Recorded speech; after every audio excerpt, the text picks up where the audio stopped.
One cold winter, a lonely queen sat sewing by her ebony window frame. She pricked her finger, a drop of blood falling onto the snow. A profound wish formed, for a child with skin like snow, lips like blood, and hair like ebony. Her wish was granted. She bore a daughter named Snow White. Tragically, the queen died shortly after. The king remarried a woman of breathtaking beauty, consumed by vanity. She possessed a magical mirror, daily asking, "Mirror, mirror on the wall, who is the fairest of them all?" For years the mirror replied, "You, my queen, are the fairest." But as Snow White blossomed, her radiant beauty surpassed the queen's. One fateful morning, the mirror's answer changed. "Queen, you are lovely, but Snow White is 1,000 times fairer than you." A searing jealousy ignited in the queen's heart. She commanded a kind huntsman to take Snow White deep into the forest and kill her, bringing back her heart as proof. The huntsman, unable to harm the innocent girl, tearfully urged Snow White to flee. To appease the queen, he slew a wild boar and presented its heart. Lost and terrified, Snow White wandered through the dense, whispering wood. Just as despair set in, she stumbled upon a charming tiny cottage. Inside, everything was miniature and orderly. 7 tiny plates, 7 little mugs, and 7 neatly made beds. Exhausted, she ate a little from each plate and, finding one bed, fell into a deep sleep. At dusk, the cottage's owners returned, 7 hard-working dwarfs. They were astonished to find a beautiful maiden asleep. Snow White awoke, startled, and tearfully recounted her harrowing tale. Moved by her plight, the dwarfs offered her shelter, but with one strict rule. She must never open the door to anyone while they were away. Back at the castle, the vain queen, believing Snow White dead, consulted her mirror. To her horror, it revealed the truth.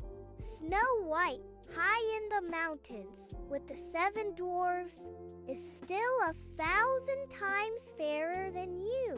Enraged, the queen vowed to finish the deed herself.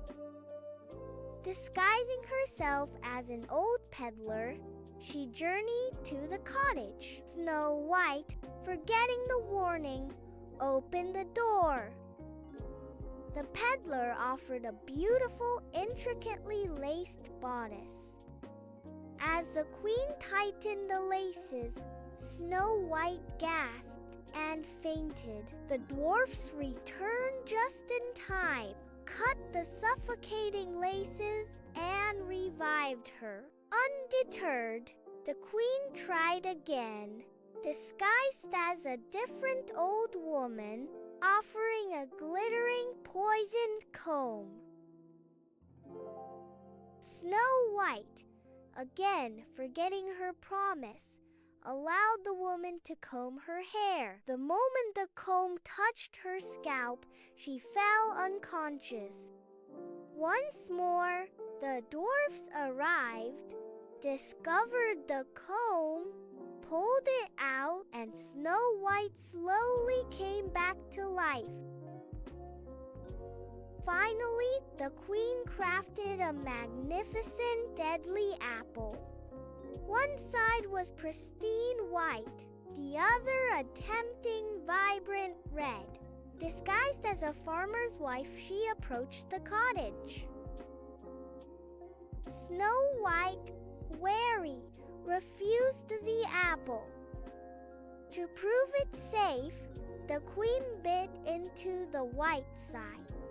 Convinced, Snow White bit into the luscious red side.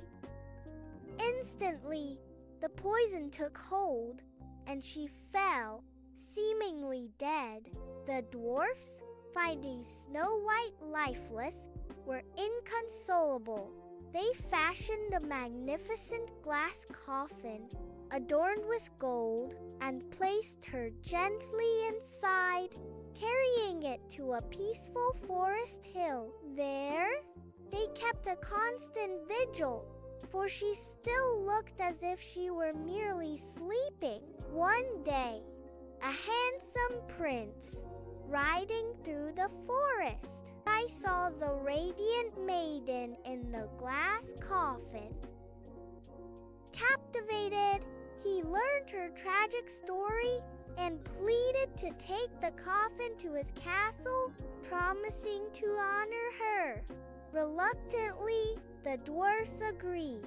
As the prince's men carefully lifted the heavy coffin, one stumbled, causing a sudden jolt. The small poisoned piece of apple dislodged from Snow White's throat. With a gasp, she opened her eyes, alive once more. The prince, overjoyed, immediately asked for her hand in marriage.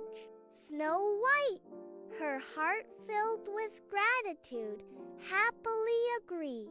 The dwarfs were welcomed as honored guests. News of the wedding reached the vain queen, who consulted her mirror one last time.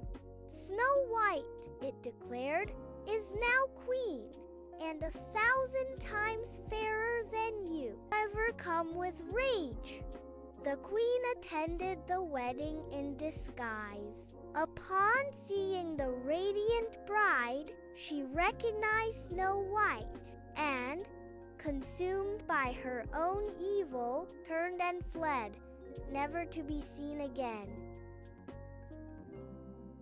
Snow White and her prince lived a long, happy life, ruling their kingdom with kindness and wisdom. She never forgot the simple cottage habits, and he always remembered how quickly safety could turn to danger. The dwarfs visited often, their path between the forest hill and the grand palace becoming a well-worn trail. And so, the tale concludes. Danger faced, deceit unmasked, and a life once lost beautifully returned. And so, the tale concludes. Danger faced, deceit unmasked, and a life once lost beautifully returned.